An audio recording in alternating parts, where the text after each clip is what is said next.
अपनी कामयाबी की सीढ़ियों पर आगे बढ़ने वाले मेरे विद्यार्थी साथियों, आज हमारे बीच में 2017 बैच के श्री नितेश जी कनौजिया हमारे इस ब्रॉडकास्ट में हमारे बीच में उपस्थित हुए हैं। बार बार इनसे संपर्क करने के बाद आज हमें इनके कुछ छोटे सी बातें या इनके मार्गदर्शन हमको प्राप्त होगा। कहीं कहीं चीज़ों को हम जानते हैं और कहीं कहीं चीज़ों को हम छोड़ दिया है या हम जान नहीं पा रहे हैं। हम में क्या कमियां हैं, उन चीज़ों को, हमारी कमियों को कैसे हम सुधार सकते हैं, इन सारी चीज़ों पे बहुत सारे शब्द हैं हमारे पास, बहुत सारे क्वेश्चन हैं हमारे माइंड में। उन सारे क्वेश्चन को हम आज इस वीडियो के माध्यम से सर से पूछेंगे और आपका जो कन्फ्यूज़न उसको दूर करेंगे, जिससे कि आप अपनी वर्दी को पाने की जो चाह है उसमें एक कदम और आगे बढ़ जाएं। धन्यवाद। तो साथियों, आज हमारे दो साथी आए हैं। इन्होंने मिलने के लिए काफ़ी दिन से जिद कर रहे थे, बोले सर मिलना है थोड़ा सा। तो ये भी तैयारी कर रहे थे, काफ़ी तैयारी इनने पहले की होगी। इनका भी मतलब इनका और जो मित्र वगैरह है कैसी क्या तैयारी करना है, इन चीज़ों पे काफ़ी सारे सवाल थे। और इनका कहना था सर एक वीडियो शूट छोटा सा कर लें। मेरे पास थोड़ा समय भी था अभी, तो इस शूट कर रहे हैं। तो इनके जो भी सवाल हैं आज इनके सवाल भी सुन लीजिएगा और इनके जो भी अपन को सावधानी रखना है या जो भी जवाब रहेंगे उनको थोड़ा समझिएगा। काफ़ी सारी अपने काम की चीज़ें भी हो सकती हैं और लगभग 90% काम की चीज़ें हैं, क्योंकि फिजूल के सवाल तो अपन रखेंगे नहीं। तो देवेंद्र जी, क्या है आपके सवाल, क्या आप बच्चों को सूचित कर जानकारी देना चाह रहे हैं? सर ये मेरे सवाल हैं, बाकी सब लोगों के, अधिकतर बच्चों के यही सवाल रहते हैं कि स्टार्टिंग में जब हमारा पहला जो स्टेप होता है तैयारी का, उसमें हम जो पहला स्टेप है हम शुरुआत कहाँ से करें, शुरुआत कहाँ से करें? देखो, सबसे पहले तो क्या होता है, जैसे 12th क्लास, हम जब 10th क्लास क्वालिफाइड करते हैं, इसके बाद 12th क्लास में अच्छी परसेंटेज बन जाए या नहीं भी बने, पास आउट हो जाते हैं। उसके बाद हमारे मन में ये विचार आता है जब हम 17 साल के आसपास पहुंच जाते हैं कि अरे यार हमें तैयारी करना चाहिए। तो सबसे पहले तो मैं ये कहना चाहता हूँ, देखो 12वीं तक इंतजार ही मत करो। आपने 10th क्वालिफाइड किया, उसके बाद ही आपके मन में ये विचार आ जाना चाहिए, क्योंकि 17.5 साल की उम्र से आपको कम एज वाली जो वैकेंसीज है एनडीए वगैरह की तैयारी, तो इनके लिए आपको 10वीं पास से ही लग जाना चाहिए। और अच्छी तैयारी जितना आप कर लेंगे, क्योंकि अभी शुरुआती दौर रहता है, तो जितनी अच्छी तैयारी कर लेंगे तो उसमें आप अच्छी पोस्ट पर पहुंच जाएंगे। और रही बात अब ये पुलिस में आने के लिए, तो जैसे कि आपने 12वीं क्वालिफाइड कर लिया, तो क्या करना है, सबसे पहले तो आप अपना लक्ष्य तय करो। 12वीं क्वालिफाइड करने के बाद आप अपना टारगेट बनाओ कि आपको वर्दी पाना है। देखो, वर्दी में उसी को आना चाहिए, मेरा ऐसा मानना है, जो वास्तविक वर्दी पाना चाहता हो, जिसका सपना हो वर्दी पाना, वही वर्दी में आए इधर नौकरी में। बाकी जॉब बहुत सारी है, अच्छी सैलरी है, क्योंकि काफ़ी सारे साथी सैलरी को लेके बातचीत करते हैं। तो सबसे पहले तो आपका लक्ष्य बहुत बेहतर होना चाहिए, उसके बाद आपको तैयारी करना चाहिए। शुरुआत में आपको टारगेट बनाना पड़ेगा। आपके सवाल का जवाब बेहतरीन लक्ष्य होना चाहिए। हाँ, तैयारी हमने कर ली, हम पढ़ाई हमारी स्टार्ट हो गई। जब तैयारी चल रही है, उन बीच में हमें क्या क्या गलतियाँ नहीं करनी चाहिए? तैयारी के बीच में क्या गलतियाँ नहीं करनी चाहिए? तो तैयारी के बीच में अक्सर गलती क्या करते हैं लड़के लड़कियाँ सभी लोग, कि मतलब आप तैयारी कर रहे हो, आपने टारगेट बना लिया, आप तैयारी करना शुरुआत कर दी, लेकिन करते क्या है, अपन फिजूल की चीज़ों में उलझे रहते हैं।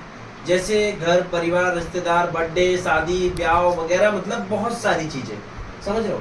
तो इन चीज़ों में उलझने की बजाय अगर आपको तैयारी करना है तो भाई क्यों ना पहले 6 महीने, 7 महीने, 10 महीने बेहतर तरीके से तैयारी कर ली जाए। तो सबसे पहले हमें पूर्ण रूप से तैयारी पे फोकस करना चाहिए कि तैयारी करो धुआंधार तरीके से। जब आपकी तैयारी बेस्ट हो जाएगी, सिलेक्शन हो जाएगा, सारे रिश्ते नाते सब कुछ आपके साथ आ जाएंगे, कोई दूर नहीं जाने वाला। अगर आज आप सिलेक्ट नहीं हैं, आज आप बेरोजगार हैं, पढ़ रहे हैं, कुछ भी है, आज आपको कोई रिश्तेदार जो महत्व दे रहा है ना, आप जिस दिन तैयारी करके सिलेक्ट हो जाएंगे ना, वो महत्व आपका दुगना ना हो जाए। तो मुझसे कहना। सवालों की इसी कड़ी में हम थोड़ा आगे चलेंगे। हमारा जो तीसरा क्वेश्चन है सर के लिए, कि हमें जब तैयारी हम कर रहे हैं, उसके बीच में हम किन लोगों के संपर्क में रहे और किन लोगों के संपर्क में नहीं रहना चाहिए, इन चीज़ों के बारे में? देखो, मेरा तो मानना ऐसा है, जितने भी आपके करीबी हैं खास, उनसे थोड़ी दूरियां बना लो। माता पिता को छोड़ दो, माता पिता तो देखो ये है, वो तो भगवान है, स्वयं आपके साथ हैं, और उनका आशीर्वाद के बिना तो आप तैयारी कर लो या कुछ भी कर लो, अगर उनका आशीर्वाद नहीं है ना तो आप बार बार लास्ट बॉर्डर से बाहर होंगे। लोग कहते हैं नहीं भाई मैं लास्ट तक गया और मेरे फाइनल मेरिट से बाहर हो गया, भाई कहीं ना कहीं आपके माता पिता का आशीर्वाद आप लेके नहीं चल रहे हो, आप उनकी आदेशों को नजरअंदाज कर रहे हो, वो कुछ कह रहे हैं सुनने ही नहीं रहे हो, समझ ही नहीं रहे हो। देखो मैं सभी का नहीं कहता, लेकिन अधिकांशता ये चीज़ है, सबसे पहले आपको कोई जरूरी चीज़ है तो आपके माता पिता का आशीर्वाद होना, उनका मतलब भाई हम आज हमारा लक्ष्य है वर्दी पाना, लेकिन कहीं ना कहीं हमें ये ठानना होगा कि हम ये माता पिता के लिए करें, तो ये चीज़ है। और इनके अलावा जो भी रिश्तेदार हैं, बुआ फूफा मामा चाची चाचा जो भी रहे सारे, सबसे थोड़ी सी दूरियां बना दो। समय फर्स्ट प्रायोरिटी में आपकी किताबों को दो, किताबों से अच्छा दोस्त कोई नहीं है, किताबों को समय दीजिएगा, आप बेहतर तरीके से तैयारी कर रहे हैं। अगला क्वेश्चन था सर कि जो बच्चे अधिकतर मोबाइल जिनके पास होते ही हैं कहीं ना कहीं, तो उन मोबाइल के माध्यम में वो क्या चीज़ें नहीं देखना चाहिए मोबाइल में जो हमें हमारे काम से डिस्टर्ब कर रही है? अरे भाई तैयारी कर रहे हो तो आपको सिर्फ क्लासेस देखना और कुछ भी नहीं देखना है, ये रील वगैरह देखना कुछ भी नहीं, आप अपनी क्लासेस देखिए और जो इम्पोर्टेंट जानकारी मिलती है जहाँ से, क्योंकि जब तक आप कल्चर से जुड़े नहीं रहेंगे, आपको पता ही नहीं है किसी चीज़ की तैयारी कर रहे हैं तो उसमें कैसे करना है क्या नहीं करना है, काफ़ी सारी चीज़ें ऐसे मोटिवेशनल चैनल है, इन चीज़ों को देखने से भाई हमारे अंदर थोड़ी सी हम अंदर से थोड़े से उस पद के लिए या पोस्ट के लिए या उस वैकेंसी के लिए अंदर से जो भावना जागृत होती है वो चीज़ बहुत ज़रूरी होती है, तो वो चीज़ें देख लीजिए। फालतू जो रील चलती है, मैं कहना चाह रहा हूँ वो समझ जाइए, जो फालतू रील चलती है उनको मत देखो। आप दरअसल करते क्या हो, मोटिवेशन रील आएगी तो स्वेप करोगे, अच्छी कोई जानकारी मिलेगी स्वेप करोगे, और जो तुम्हारे लिए जो अच्छी चीज़ है उसको देखोगे और डबल देखोगे, बस इस चीज़ से थोड़ा सा बचना पड़ेगा बच्चों को। अगला सवाल था सर कि जो वर्दी की जो पाने की जो चाह है बच्चों की, उसमें जो अपना पहला कदम होता है, जो अपनी पहली आहुति होती है, वो कहाँ से? पहला कदम देखो, वर्दी पाने की चाह में पहला कदम ये रहे, सबसे पहले तो आपको करना क्या है, वर्दी के लिए सबसे पहले अपने दिल में सम्मान पैदा करो।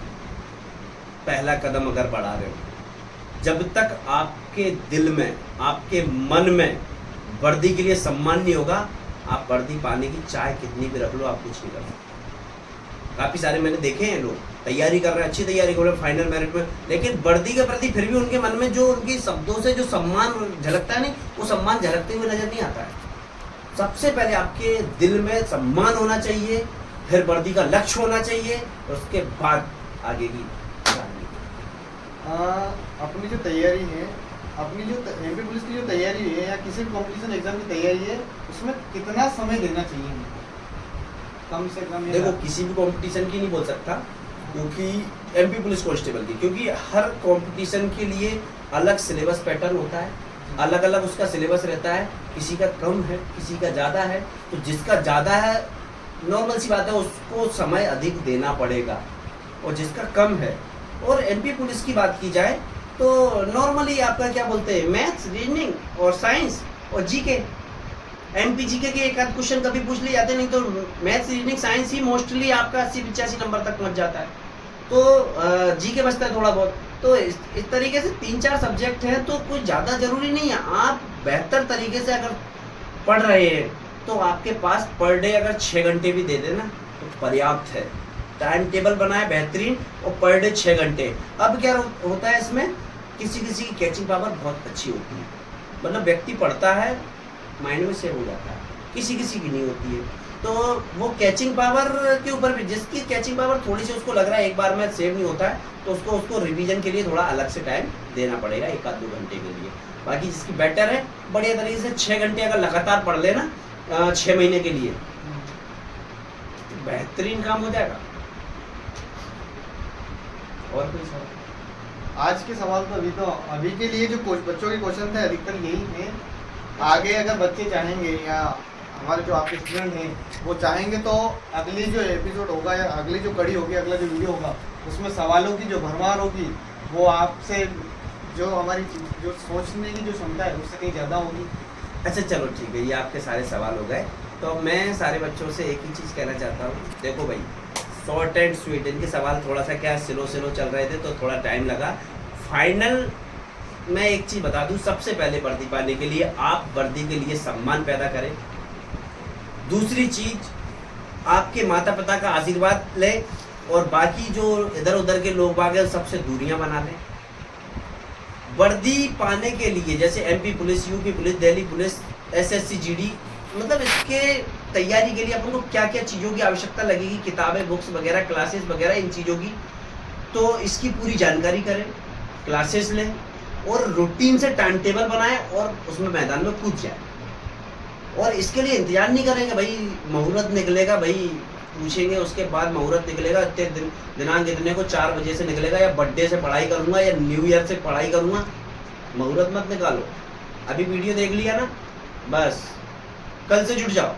अब ये कल भी नहीं, कल के कल नहीं, तो मैं तो यही कहूँगा अभी से जुट जाओ। लेकिन अभी हो सकता है आप किसी काम में बिजी हो, इसलिए कल से टाइम टेबल बना लो और मैदान में कूद जाओ।